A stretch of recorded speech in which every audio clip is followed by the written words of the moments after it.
आज की इस वीडियो में मैं डिस्कस करने जा रहा हूँ IIT JEM के लिए ये स्पेशल वीडियो। और जो इसमें डिस्कस करूँगा वो क्वांटम मैकेनिक्स का एक बहुत ही महत्वपूर्ण टॉपिक है, जिसे मैं पूरा डिस्कस करूँगा। जो क्वेश्चंस आए हैं उन्हें सब कवर करूँगा इसी में, और फ्यूचर पॉसिबल क्वेश्चंस क्या क्या हो सकते हैं IIT JEM 2023 के लिए और आगे के जो IIT JEM के एग्जाम होने उनके लिए, सभी को कवर करने का इसमें मैं प्रयास करूँगा। तो ये काफ़ी इंपॉर्टेंट और काफ़ी महत्वपूर्ण वीडियो होगी। इसमें ये हॉट टॉपिक्स में कवर कर रहा हूँ। तो जो इसका IIT JEM स्पेशल है, इसमें जो सबसे ज़्यादा बार क्वेश्चन जहाँ से पूछा जाता है उसी में हॉट टॉपिक्स जो है वो मैं कवर करने जा रहा हूँ। आगे भी कुछ वीडियो दूंगा हॉट टॉपिक्स पे जो जहाँ से क्वेश्चन सबसे ज़्यादा बार पूछा जा रहा है, और कुछ वीडियो ऐसी भी डालूंगा जहाँ से क्वेश्चन की उम्मीदें हैं आगे। तो सबसे पहले बताना चाहूँगा कि particle box, 1 dimensional box, 2D box, 3D box, इनसे क्वेश्चन आता ही रहता है। तो इम्पोर्टेंट टॉपिक है particle in 1D, particle in 2D और पार्टिकल इन 3D।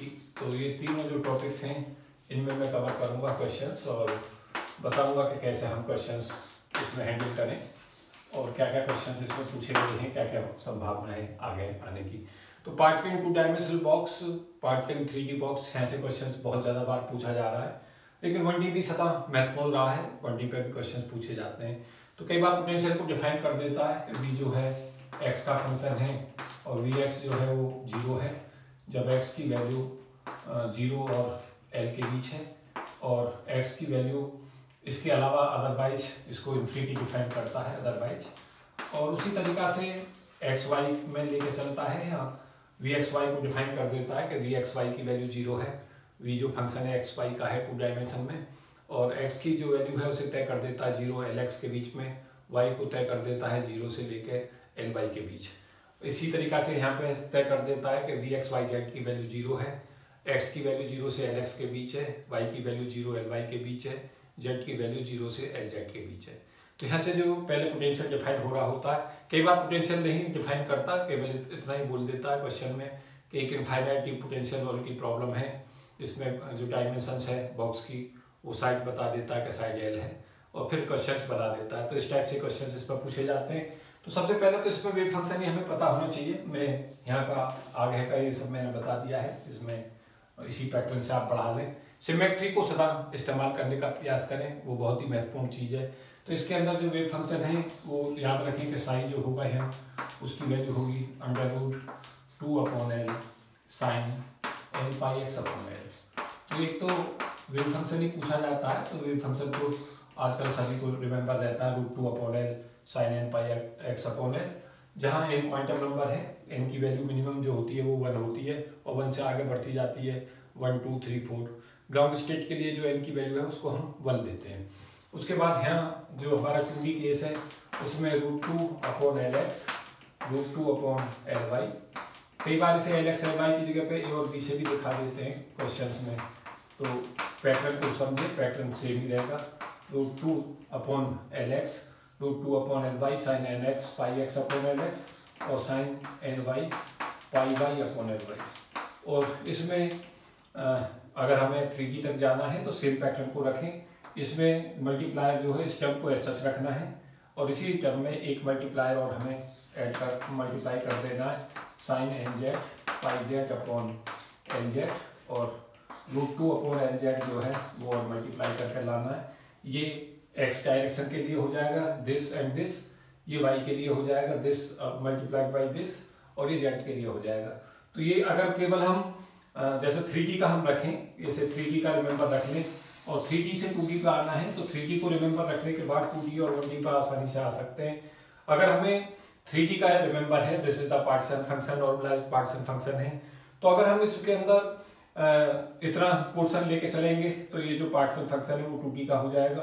अगर √2/Lx साइन nx πx/Lx ले लेंगे तो ये हमारा 1D का हो जाएगा। तो पार्टीशन जो वेव फंक्शन है उसको, वेव फंक्शन को ऑलवेज सदा याद रखें 3 डायमेंशंस के अंदर भी, 2D में और 1D में। क्वेश्चंस में जो एनर्जी आइगन वैल्यू है उसमें देख लें, यहाँ एनर्जी आइगन वैल्यू जो होगी En का फंक्शन होगी, वो हो जाएगा हमारा nx², या इसे n ले लें, n² π² h² 2ml², ये हमारा 1D में हो जाएगा केस। यहाँ पे जो एनर्जी आइगन वैल्यू है वो होगी nx square plus ny square और pi square H cut square upon 2ml square. ये केस हो जाएगा हमारा 2D के अंदर। और 3D में सिमिलरली हम चलें nx square plus ny square plus nz square और इसके साथ साथ इसे पाई square H cut square upon 2ml square में ले लें जब nx ny और nz की वैल्यू तीनों इक्वल हो और ये l के इक्वल हो। तो ये हमारा केस हो जाएगा क्यूबॉइड। तो क्यूबॉइड के केस में क्या करेंगे, nx ny nz को तीनों को इक्वल कर लेंगे l के इक्वल और उसके अंदर एनर्जी आइगन वैल्यू हम सिंपली लिख पाएंगे। तो ये 3D की एनर्जी आइगन वैल्यू होगी, ये 2D केस में और ये हमारा 1D में। सिमेट्री यहाँ पे लगा दी गई है इसके अंदर। ये हमारी स्क्वायर प्रॉब्लम बना दी गई है जब पार्टिकल स्क्वायर में है, एक स्क्वायर बॉक्स में है जिसके अंदर स्क्वायर बॉक्स के अंदर एलएक्स और एलवाई दोनों सेम होंगे और वो हमने लेंथ एल के बराबर लिया है। ये हमारा क्यूबॉइड केस में है। अगर हमारा यही क्वेश्चंस क्यूबॉइड की जगह सपोज किया क्यूब की जगह क्यूबॉइड में आ जाता है तो हाँ nx square pi square H cut square upon 2ml square plus ny square pi square H cut square upon 2mly square plus nz square pi square H cut square upon 2mlz square ले लेंगे। तो इस तरीका से question को लें। कई बार question देखो ऐसे भी पूछ लिया जाता है कि क्यूब है और जो क्यूब है उसकी लेंथ बता देगा कि इसकी लेंथ इतनी है l क्रॉस l। लेंथ बता दी कि लेंथ 1 एंगस्ट्रॉम की है और कह दिया कि एक इलेक्ट्रॉन को डाल दिया गया है, उसकी ग्राउंड स्टेट एनर्जी कैलकुलेट कीजिए। तो उसके अंदर अगर एक इलेक्ट्रॉन को इम्पोज कर दिया गया है इसमें साइड में और उसके अंदर बता दिया है कि ग्राउंड स्टेट में निकालें वैल्यू, तो nx ny nz की तीनों की वैल्यू 1 1 1 ले लें ग्राउंड स्टेट के लिए और pi square H cut square upon 2m m mass of electron ले लें और लेंथ जो क्वेश्चन में गिवन होगी उस वैल्यू को ले लें और उसके बाद उसे सॉल्व कर दें। तो क्वेश्चंस को देखा गया है कि क्वेश्चंस के अंदर कई बार जो डेटा है वो दे दिया जाता है, बता दिया जाता है कि इलेक्ट्रॉन इम्पोज कर दिया गया है, लेंथ बता दी जाती है और फिर पूछ लिया जाता है एनर्जी बताइए। ग्राउंड स्टेट के अलावा कोई जरूरी नहीं है ग्राउंड स्टेट ही पूछी जाए, फर्स्ट एक्साइड के स्टेट पूछ सकता है। तो याद रखें कि जो हमारे ग्राउंड स्टेट के ऑर्डर हैं वो किस तरीका से हम कैलकुलेट करते हैं और क्या क्या इस पर प्रॉब्लम्स बेस आती हैं। दो चीज़ें तो ये सबसे महत्वपूर्ण है जो हमें ऑलवेज याद ही रखनी है कि वेव फंक्शन हम कैसे लिखते हैं और वेव फंक्शन के साथ में नॉर्मलाइज में हम कैसे जाते हैं। √2/L ये नॉर्मलाइजेशन फंक्शन होता है यहाँ पे, यहाँ √2/Lx √2/Ly ये दोनों मल्टीप्लाई के साथ होता है और 3 डायमेंशन में √2/Lz आ जाता है। यहाँ से हमारी 5 टाइप्स की प्रॉब्लम सॉल्व होती हैं। 1D का केस, 1D के अलावा 2 डायमेंशंस में 2 केस, एक हमारा स्क्वायर एक रेक्टेंगुलर।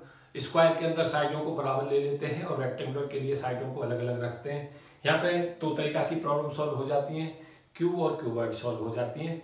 और क्यूब और क्यूबॉइड में क्यूब के लिए हम एलएक्स एलवाई एलजेड को इक्वल ले लेते हैं और क्यूबॉइड के लिए एलएक्स एलवाई एलजेड को डिफरेंट रखते हैं। तो ये इतना हमें कंसेप्ट बिल्कुल क्लियर रहना चाहिए। उसके बाद इसके अंदर सबसे महत्वपूर्ण जो क्वेश्चन है पार्टिकल इन 1 डायमेंशन में, उसमें एक्सपेक्टेशन एक्स पूछा जाता है। तो एक्सपेक्टेशन एक्स की वैल्यू यहाँ L/2 होती है। जो हमारा बॉक्स है इस तरीका से ये बॉक्स है और इस बॉक्स का एक्सपेक्टेशन एक्स पूछा जाता है तो उसे L/2 मार्क करें, 0 + L/2 कर दें। एवरेज होता है एक्सपेक्टेशन एक्स, पोजिशन का एवरेज। पार्टिकल 0 से और L के बीच में है तो उसका एवरेज जो हम लेंगे वो 0 + L/2 बनेगा, तो L/2 मार्क करना है।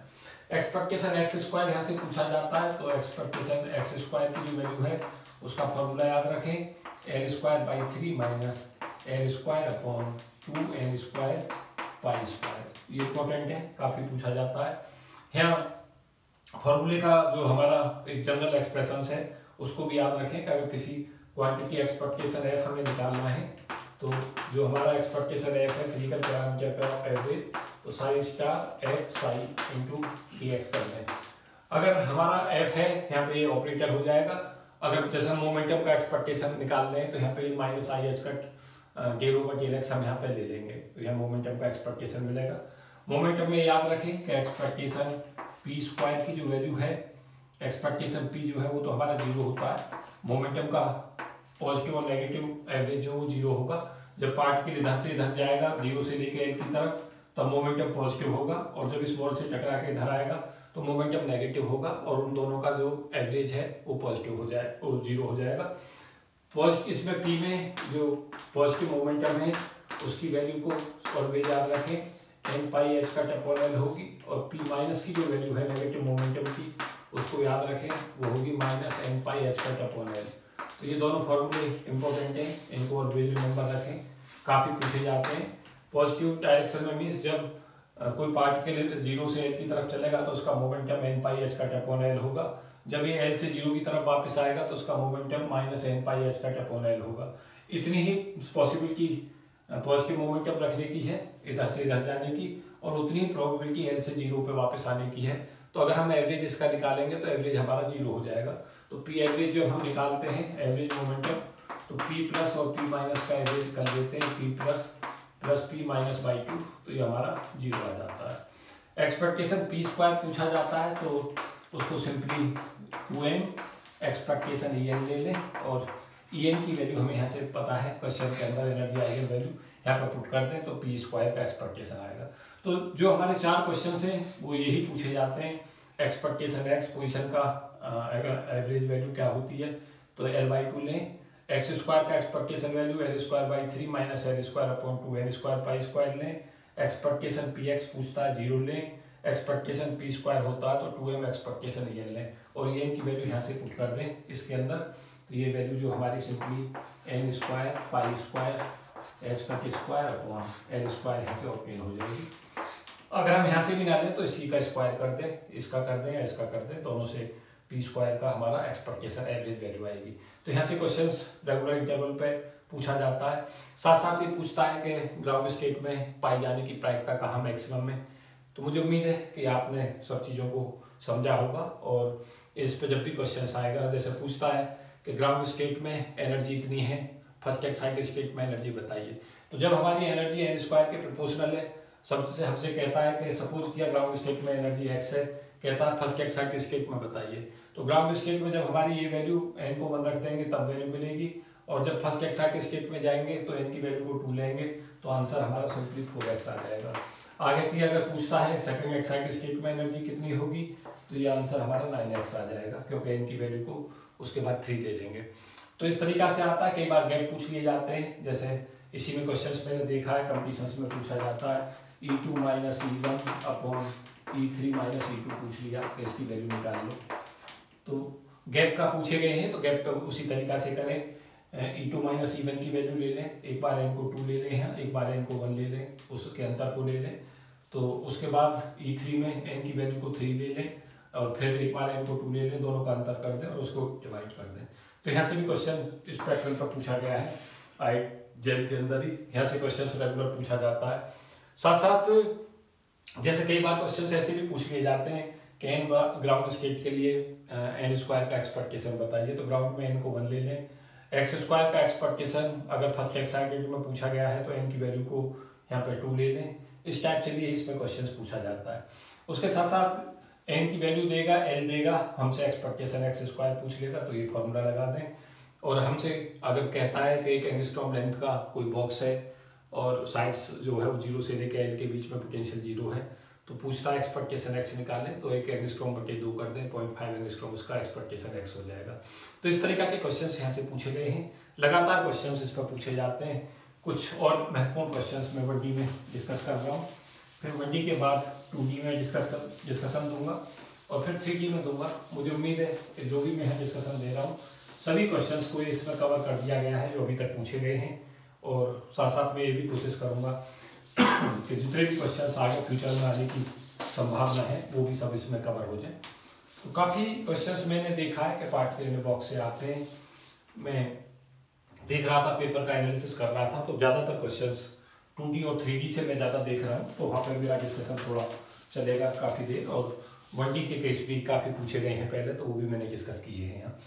उसके साथ साथ हमारे पूछता है कि पार्टिकल के पाए जाने की प्रायिकता 1D बॉक्स में कहाँ ज़्यादा होगी, कहाँ कम होगी। तो ये वेव फंक्शंस के एक्सपेक्टेशन हमने देखे थे, एक्सपेक्टेशन के क्वेश्चन। अब मॉड साई स्क्वायर देखे, प्रोबेबिलिटी डेंसिटी के कर्व कैसे आते हैं। तो साई की वैल्यू जब हमारी यहाँ √2 upon L sine n pi x upon L होगी, तो मॉड साई स्क्वायर कैसा लेंगे यहाँ से। Mod psi square probability density कहलाता है, उसकी वैल्यू हो जाएगी 2 upon L sine square N pi X upon N. तो ग्राउंड स्टेट के लिए एन की वैल्यू को जीएस ग्राउंड स्टेट का मतलब एन बराबर 1। तो ये वैल्यू एन बराबर 1 के लिए यहाँ एन को 1 ले लेंगे तो एक्स बराबर एन बाई 2 पे ये मैक्सिमम होगा। तो इस टाइप का जो कर्व है वो हम देखेंगे, हमें ऑब्टेन होगा इस टाइप का कर्व। उसके बाद जब हम एन बराबर 2 स्टेट में जाएंगे तो दो लूप बन जाएंगे इस तरीका से। और यहाँ से क्वेश्चन रेगुलर देखा जाता है, पूछा जाता है, इस टाइप से आता है।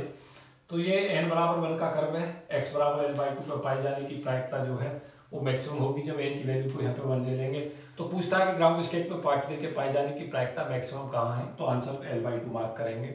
अगर फर्स्ट एक्साइड स्टेट में पूछता है तो वो यहाँ पहुंचेंगे एल बाई 4 और 3 एल बाई 4 पे पाई जाने की प्रायिकता जो है वो मैक्सिमम होगी, और जो एल बराबर एक्स बराबर एल बाई 2 पे पाई जाने की प्रायिकता 0 होगी।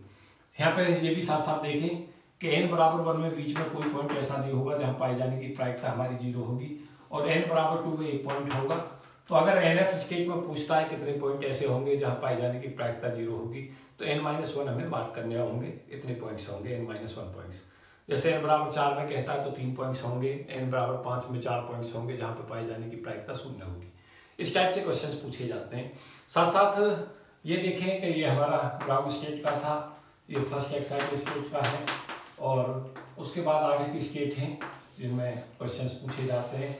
तो सेकंड एक्साइड स्टेट तक भी कर लें क्वेश्चंस को, इस तरीका से लूप आएंगे। इस बार सिमेट्री का सदा यूज करना सीखें। ये हमारे पॉइंट्स होंगे, तो यहाँ से यहाँ तक की डिस्टेंस L/3 2L/3 और ये L होगी। इसका आधे आधे पे पाई जाने की जो प्रायिकता है वो मैक्सिमम होगी और इन पॉइंटों पे 0 होगी। तो इस तरीका से क्वेश्चन इस पर पूछा जाएगा। L/6 पे पाई जाने की प्रायिकता वो मैक्सिमम है, उसके अलावा हमारी L/2 पे मैक्सिमम है और 5L/6 पे मैक्सिमम है, और L/3 और ये हमारी 2L/3 इन पर पाई जाने की प्रायिकता 0 होगी। और ये केस होगा फर्स्ट, ये हमारा ग्राउंड स्टेट था, ये फर्स्ट एक्साइड स्टेट है, ये सेकंड एक्साइड स्टेट होगा। तो इसमें क्वेश्चंस कर लें, यहाँ से क्वेश्चंस पूछे जाते हैं, ट्रेसिंग से क्वेश्चंस आते हैं। तो ये इंपॉर्टेंट टॉपिक है, लगातार यहाँ से क्वेश्चंस देखे गए हैं, तो मैंने कोशिश की है इसमें कवर करने की, और काफ़ी चीज़ें इसमें बता दी गई हैं। जो क्वेश्चंस पार्ट के 1D के पूछे जाते हैं, ज़्यादातर क्वेश्चंस इसमें कवर कर दिए गए हैं। उसके बाद हमारा स्क्वायर बॉक्स है, स्क्वायर बॉक्स के अंदर 2D केस होगा। ये स्क्वायर बॉक्स का क्वेश्चन मैं डिस्कस कर रहा हूँ, कैसे क्वेश्चंस आते हैं। बहुत ज़्यादा जो क्वेश्चंस स्क्वायर बॉक्स पर आते हैं वो हमारे आते हैं वेव फंक्शन के और एनर्जी आइगन वैल्यू के। तो 2 ही क्वेश्चंस ज़्यादातर पूछे जाते हैं, 2 ही पैटर्न के, तो दोनों को मैं डिस्कस कर रहा हूँ।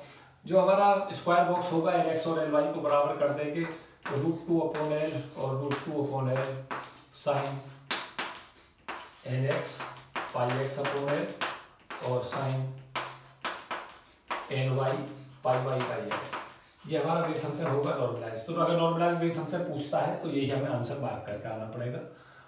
उसके साथ साथ कई बार क्या करता है कि जैसे यहाँ पे क्वेश्चंस में यहाँ nx की जगह पे वैल्यू कर देगा 3 और यहाँ ny की जगह पे कर देगा 2 और कहेगा अब एनर्जी बताइए, एनर्जी क्या होगी। तो इसको कंपेरिजन कर ले, nx की वैल्यू को 3 ले ले और ny की वैल्यू को 2 ले ले, और जो एनर्जी आइगन वैल्यू का फॉर्मूला है दिस वन, इसमें वैल्यू को पुट कर दें। तो यहाँ से 9 + 2 × 4 ये हो जाएगा, यहाँ से ये वैल्यू, और पाई स्क्वायर h/2mL², ये इसकी एनर्जी आइगन वैल्यू हो जाएगी। तो यहाँ क्या करता है, कई बार क्वेश्चंस में क्या करता है, वेव फंक्शन बना देता है, वेव फंक्शन से ही हमें कंपैरिजन करनी आनी चाहिए, और कंपैरिजन करने के बाद में एनर्जी आइगन वैल्यू इवैल्यूएट करनी आनी चाहिए। तो यहाँ से क्वेश्चंस पूछा जाता है। कई बार जो क्वेश्चंस है इस तरीका से, मैं एक तरीका के पैटर्न के क्वेश्चंस इस पर बता रहा हूँ, क्या क्या क्वेश्चंस इस पर पूछे जा चुके हैं और क्या क्या उम्मीदें इसमें की जा सकती हैं। जैसे इसी में क्या है कि इस तरीका से पूछ लेता है कि ये हमारी यहाँ पे ए और दे दिया, और यहाँ पे ए के साथ साथ बी कॉन्स्टेंट दे दिया, हो सकता है इसको ना दे, और यहाँ पे दे दे कि बी की वैल्यू साइन πx/L और साइन 3πy/L है, और यहाँ से इस टर्म को हटा दिया। मैं एक क्वेश्चन बनाए दे रहा हूँ, इस पैटर्न के भी क्वेश्चंस देखे गए हैं, पेपर में पूछे जाते हैं। ए और बी यहाँ पे दे दिए, और इन स्टेटों को दोनों के सुपरपोजिशन से स्टेट लिख दी, साई xy, एक स्टेट ए है और एक स्टेट ए है, और ए और बी में रिलेशन दे दिया कि ए और बी जो है वो आपस में बराबर है। तो जैसे ही बराबर करेंगे तो इसमें जो पाए जाने की प्रायिकता और इसमें पाए जाने की प्रायिकता हाफ हाफ होगी।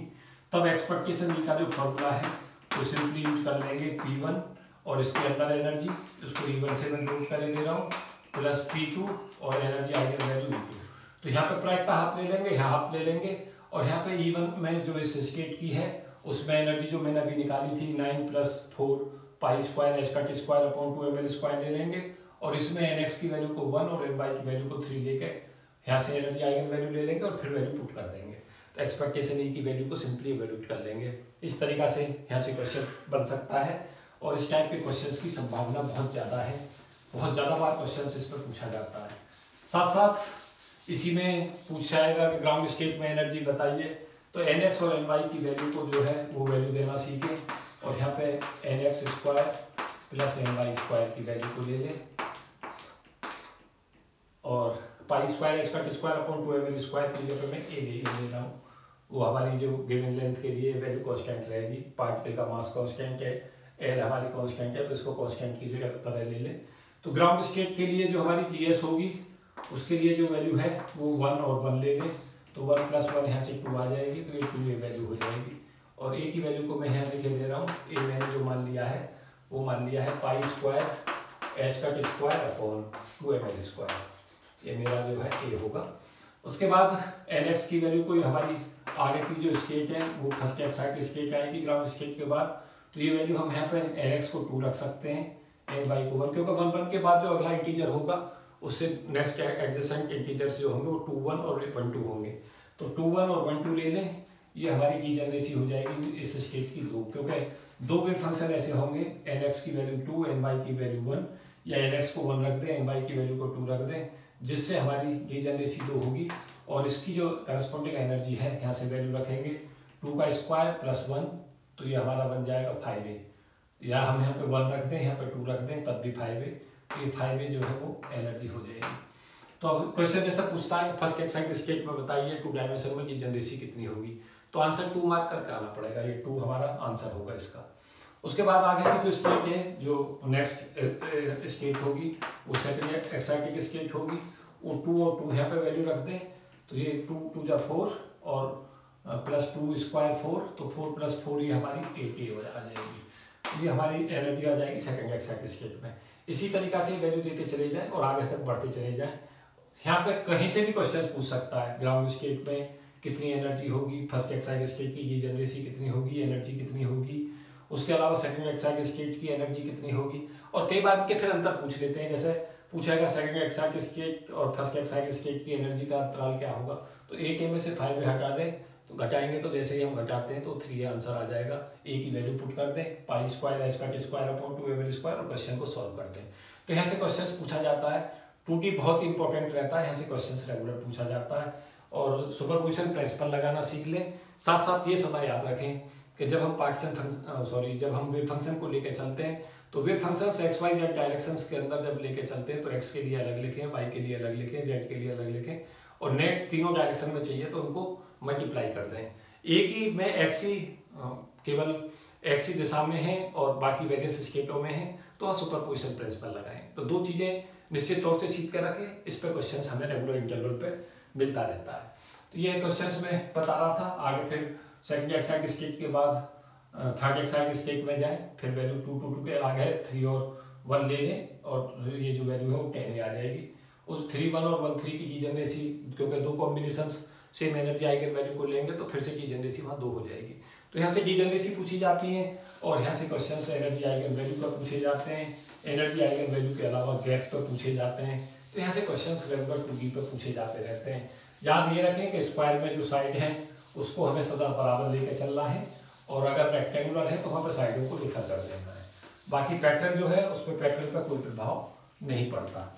ये चीज़ें ध्यान रखें। अब हम केवल 3D का डिस्कशन थोड़ा सा बचा है, मैं 3D को भी थोड़ा सा कवर करने का प्रयास करता हूँ इसमें, और बताइए कि ये वीडियो आपको कैसा लगा। इस तरीका के वीडियो की ही मेरे हिसाब से ज़रूरत होती है कि क्वेश्चंस कैसे आते हैं और उन क्वेश्चनों को कैसे हैंडल करें। इस तरीका के जो क्वेश्चंस हैं वो आप जितना ट्रिकी क्वेश्चनों को सॉल्व करना सीख लेंगे उतना ही आपके चांसेस बेटर हो जाते हैं सिलेक्शन के। तो ये हमारी 3D में है, 3D बॉक्स है, और इसमें 2 केस बनेंगे। अगर हमारे LX, LY, LZ जब फेंकें तो ये केस बन जाएगा क्यूबॉइड का, और अगर हमारा क्यूब बनाना है तो तीनों जो LX, LY, LZ हैं, तीनों एक्सिस में जो लेंथ है उनको बराबर कर दें, तो LX, LY, LZ बराबर L लें, तो वहाँ से हमारा जो वेव फंक्शन है वो भी और जो एनर्जी आइगन वैल्यू है वो भी इवोल्यूट हो जाएंगी क्यूब के लिए। तो एनर्जी की वैल्यू यहाँ देख रहे हैं हम, wave function nx square plus ny square plus nz square है, वेव फंक्शन मैंने लिख दिया है। ये हमारा ये टर्म और ये टर्म मल्टीप्लाई होकर साई x बना रही है, ये टर्म और ये टर्म साई y बना रही है, और ये साई z बन रहा है। तो ये साई x और साई y और साई z, इन तीनों का मल्टीप्लिकेशन है। तो याद रखें कि जब तीनों डायरेक्शन में अलग अलग जाता है तो वेव फंक्शन सदा मल्टीप्लिसिटी प्रॉपर्टी से लिखा जाता है। तो ये वैल्यू हमारी, इसको n स्क्वायर मान लें, और एनर्जी की जो वैल्यू है वो सिंपली हमारी n square pi square h cut square upon 2ml square होगी। इस पर भी क्वेश्चन फिर वैसे ही बनते हैं, जैसे यहाँ पे क्या करेगा, nx की जगह पे यहाँ 7 लिख दिया, यहाँ पे 3 ले लिया, और यहाँ पे जो है हमारा इनकेस 2 ले लिया, और कहा था इसकी एनर्जी आइगन वैल्यू निकालिए, और साथ साथ ये भी पूछ सकता है कि इस स्टेट की जनरेसी निकालिए। तो दोनों चीज़ें मैं बताता हूँ कैसे इसमें सॉल्व करेंगे। तो यहाँ पे जो फॉर्मूला है वो हमारा, क्योंकि LX, LY, LZ अलग अलग है, तो LX square pi square h cut square upon 2mlx square, ये तो इस स्टेट की एनर्जी आ जाएगी, और LX की जगह पे क्या करेंगे, NX की जगह पे 7 रख देंगे, तो ये हमारी x डायरेक्शन में एनर्जी पता चलेगी हमें यहाँ से। उसके बाद ny square pi square h cut square upon 2mly square, ये हम y डायरेक्शन में एनर्जी होगी, और यहाँ ny की वैल्यू को 3 रख देंगे कंपेरिजन करके, और यहाँ पे इसमें प्लस कर देंगे, ये x दिशा में, ये y दिशा में एनर्जी, और z दिशा में z square pi square h cut square upon 2ml square कर देंगे इस तरीके से। और LX, LY, LZ हो सकता है क्वेश्चन में दे भी रखा हो सकता है ना दिया हो, आंसर भी हमें LX, LY, Z में ले। कंपेरिजन में NX की जगह पर 7 रख दें, NY की जगह पर 3 रख दें, और NZ की जगह 2 रख दें। ऐसे क्वेश्चंस कॉम्पिटिशन्स में देखे गए हैं। उसके साथ साथ ये भी याद रखें कि जब हमारा NX, NY और NZ यहाँ पर रखा गया है, तो ये हमारी जो वैल्यू है वो 7, 3 और 2 होंगी। तो 7, 3 और 2 होंगी, तो इस इनके कॉम्बिनेशन के करस्पॉन्डिंग, जैसे कहा कि इसी स्टेट के लिए एनर्जी आइगन वैल्यू बताइए, तो यहाँ पे वैल्यू पुट कर दें, NX की जगह पर 7 रख दें, NY की जगह पर 3 रख दें, और NZ की जगह पर 2 रख दें। कई बार क्वेश्चंस में ऐसे भी लिख देता है कि जो क्यूबॉइड है वो L cross 2L cross 3L है।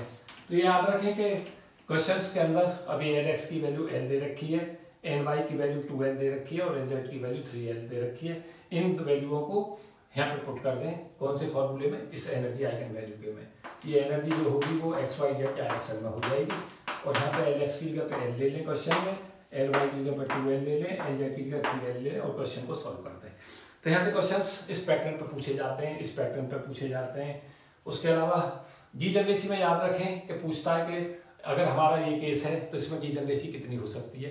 तो ये याद रखें कि अगर NX, NY और NZ ये वैल्यू तीनों अलग अलग हैं तो डीजनरेसी उस केस के अंदर 6 होगी, क्योंकि 7, 3, 2 से, और 7, 2, 3 से, और हमारा उसके अलावा 3, 7, 2, 3, 2, 7, 2, 7, 3, 2, 3, 7, ये हमारे कॉम्बिनेशन होंगे 6, जिनसे एनर्जी आइगन वैल्यू क्यूब के केस में सेम आएगी, तो डीजनरेसी हमारी 6 हो जाएगी। इसके करस्पॉन्डिंग भी एनर्जी सेम, इसके जितने भी स्टेट हमने बनाई हैं, अगर ये हमने क्यूब के केस में, मैं साथ साथ ये भी बताना चाहूँगा कि क्यूब जो सिमेट्रिकल केस होता है, जो डीजनरेसी है वो सिमेट्रिकल केस में एग्जिस्ट करती है, मतलब जो फ्रीक्वेंटली एग्जिस्ट करती है। तो इस तरीक़ा से इस पर क्वेश्चंस पूछे जाते हैं, बहुत सारे क्वेश्चंस इस पर बनते हैं जो मैं अभी डिस्कस कर रहा था। तो 1D box, 2D box, 3D box, जो भी क्वेश्चंस इस लाइन ऑफ एक्शन पर पूछे गए हैं मैंने सभी को कवर करने का इसमें प्रयास किया है। तो ये वीडियो निश्चित तौर से जितने भी IIT JEM के स्टूडेंट्स हैं जो MSc के लेवल पर जो भी कॉम्पिटिशन्स देने जा रहे हैं उनमें निश्चित तौर से लाभ देगी, ऐसा मेरा विश्वास है। तो अगर ये वीडियो आपको पसंद आती है तो आप बताएं, मैं कुछ वीडियो इसी पैटर्न पर कुछ और आगे अपलोड करूँगा। उन्हीं टॉपिकों पर मैं सोच रहा हूँ पहले वीडियो बनाने का, जो सबसे ज़्यादा फ्रीक्वेंटली क्वेश्चंस जहाँ से पूछे जाते हैं। तो इस वीडियो में इतना ही। Thank you and best wishes for all of you. जय हिंद।